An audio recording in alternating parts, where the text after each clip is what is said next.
Agora são 3 horas e 21 minutos pelo horário de Brasília e a gente segue aqui no AgroTarde com a nossa primeira entrevista ao vivo.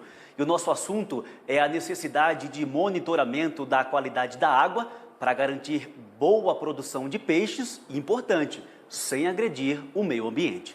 Exatamente. Quem vai falar com a gente sobre esse assunto por Skype é a Fernanda Garcia. Ela é pesquisadora da Embrapa Meio Ambiente. Fernanda, muito boa tarde, muito obrigado por estar aqui com a gente, viu? Obrigado pela entrevista. Olá, boa tarde. Fernanda, uma pesquisa feita recentemente no reservatório de Furnas usou duas tecnologias para monitorar a qualidade da água, né? Eu queria que você falasse para a gente quais tecnologias foram usadas para realizar esse estudo e quais foram os resultados que vocês conseguiram.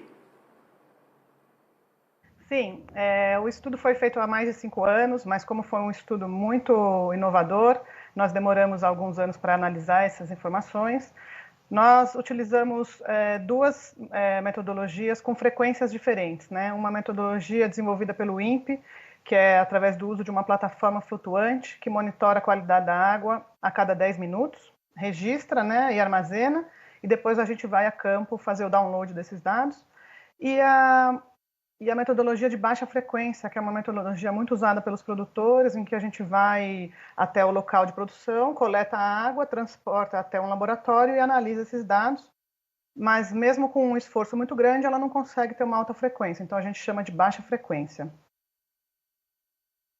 No caso dessa tecnologia de alta frequência, Fernanda, é caro para que todos os produtores, todos os piscicultores tenham acesso a essa ferramenta? Porque se ela é feita a cada 10 minutos, né, pelo menos parece, ao ouvir falar a respeito, que se trata de um sistema de monitoramento que tem mais precisão, né?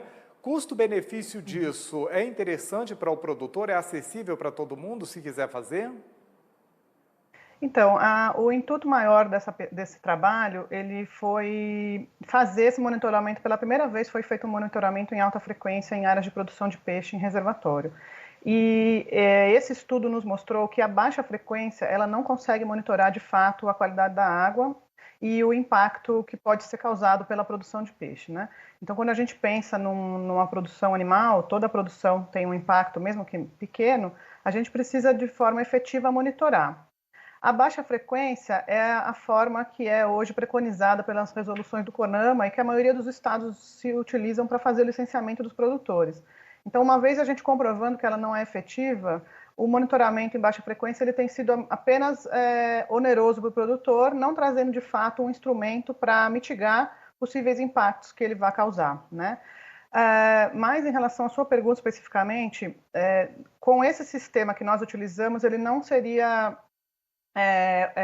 de fácil acesso aos produtores, porque ele é um sistema que demanda muito conhecimento científico e técnico e também muito caro. Mas com esses dados que nós tivemos nesse estudo, agora a gente está trabalhando para começar a criar instrumentos, né, desenvolvimento tecnológico, para ter instrumentos mais acessíveis e de fácil manuseio e de baixo custo. Então, essa pesquisa, além desses resultados da ineficiência do monitoramento em baixa frequência, ele está nos dando um horizonte para levar o desenvolvimento tecnológico de equipamentos que possam ser mais acessíveis aos produtores. Fernanda, e a necessidade de se estabelecer um recurso que seja mais viável para o produtor, isso é desenvolvido a um longo prazo? Você bem falou dessa necessidade do produtor, né? Porque pode ser algo muito oneroso para ele. Esses estudos que vocês fizeram, além disso, também pode se aplicar aos grandes reservatórios?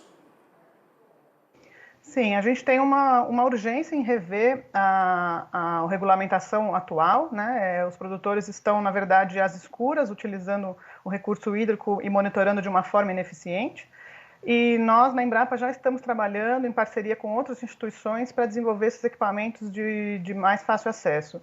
E também com o apoio da Secretaria de Agricultura e Pesca do Ministério da Agricultura, nós estamos solicitando a revisão dos atos da resolução do CONAMA, que orienta os estados no processo de licenciamento ambiental. Então, de fato, esse estudo ele é inovador porque ele nos traz essa problemática de que nós precisamos criar outras estratégias para monitorar a piscicultura em reservatório, seja ele grande ou pequeno. Nós precisamos olhar para isso com mais atenção, pois a forma que nós estamos obrigando os nossos produtores a monitorar, ela não tem sido efetiva, apenas ela traz um custo a mais de produção e não garante uma segurança do uso do recurso hídrico.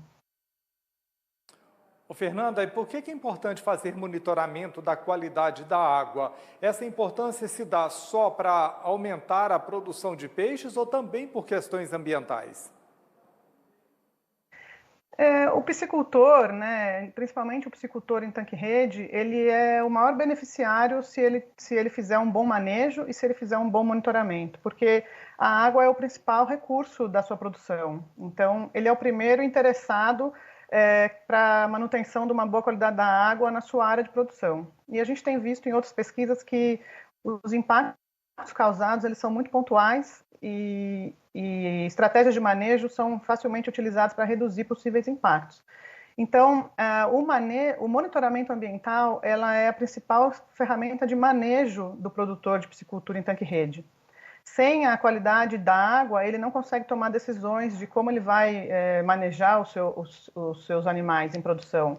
Então, de fato, o monitoramento ambiental, ele que vai permitir o produtor tomar decisão se ele vai aumentar a produção, se ele vai diminuir, se ele está correndo algum risco, porque ele se interessa diretamente à qualidade do oxigênio, à temperatura, ao pH. Isso vai interferir na produtividade dele.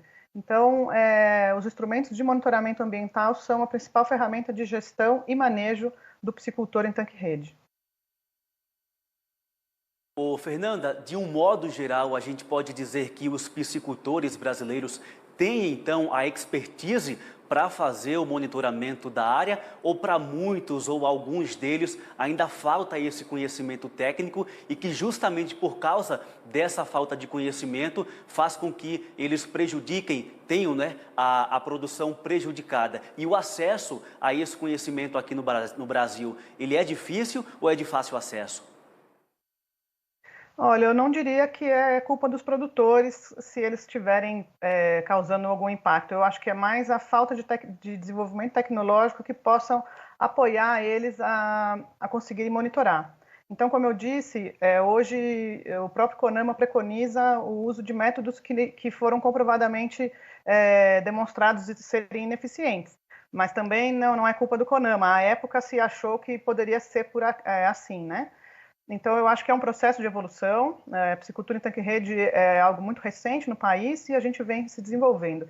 Então, eu acho que cabe a nós desenvolvermos tecnologia e conseguirmos oferecer ao produtor para que ele cada vez mais adote práticas de produção sustentáveis.